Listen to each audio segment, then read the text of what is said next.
Breaking news చూస్తున్నాం. వర్షాలు పడిన ప్రతిసారి హైదరాబాద్ వాసులు ఎదుర్కొంటున్న నీటి చేరిక, ట్రాఫిక్ జామ్, లోతట్టు ప్రాంతాల్లో వరద వంటి సమస్యలపై ముఖ్యమంత్రి రేవంత్ రెడ్డి అత్యంత సీరియస్ గా స్పందించారు. ఇటీవల కురిసిన భారీ వర్షాల తర్వాత నగరంలో ఏర్పడిన అతలాకుతల పరిస్థితులపై ఆయన సమీక్ష నిర్వహించారు. సమీక్షలో సంబంధిత శాఖల అధికారులతో సమగ్ర చర్చ జరిపారు. వర్షానికి నగరంలోని పలు ప్రాంతాల్లో నీరు నిలిచిపోవడం, ట్రాఫిక్ అంతరాయం కలగడం వంటి అంశాలపై సీఎం అధికారులను అడిగి వివరాలు తెలుసుకున్నారు.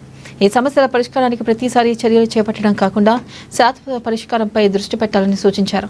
ఔటర్ రింగ్ రోడ్ లోపల ఉన్న కోర్ అర్బన్ ప్రాంతాల్లో వరద నీటి సమస్య తీవ్రంగా ఉన్న నేపథ్యంలో సీఎం శాశ్వత పరిష్కారానికి చర్యలు తీసుకోవాలని అధికారులను ఆదేశించారు.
బ్రేకింగ్ న్యూస్ చూస్తున్నాం. వర్షాలు పడిన ప్రతిసారి హైదరాబాద్ వాసులు ఎదుర్కొంటున్న నీటి చేరిక, ట్రాఫిక్ జామ్, లోతట్టు ప్రాంతాల్లో వరద వంటి సమస్యలపై ముఖ్యమంత్రి రేవంత్ రెడ్డి అత్యంత సీరియస్ గా స్పందించారు.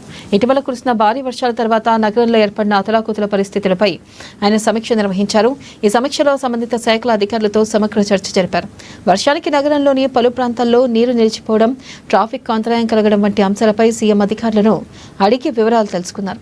ఈ సమస్యల పరిష్కారానికి ప్రతిసారి చర్యలు చేపట్టడం కాకుండా శాశ్వత పరిష్కారంపై దృష్టి పెట్టాలని సూచించారు. ఔటర్ రింగ్ రోడ్ లోపల ఉన్న కోర్ అర్బన్ ప్రాంతాల్లో వరద నీటి సమస్య తీవ్రంగా ఉన్న నేపథ్యంలో సీఎం శాశ్వత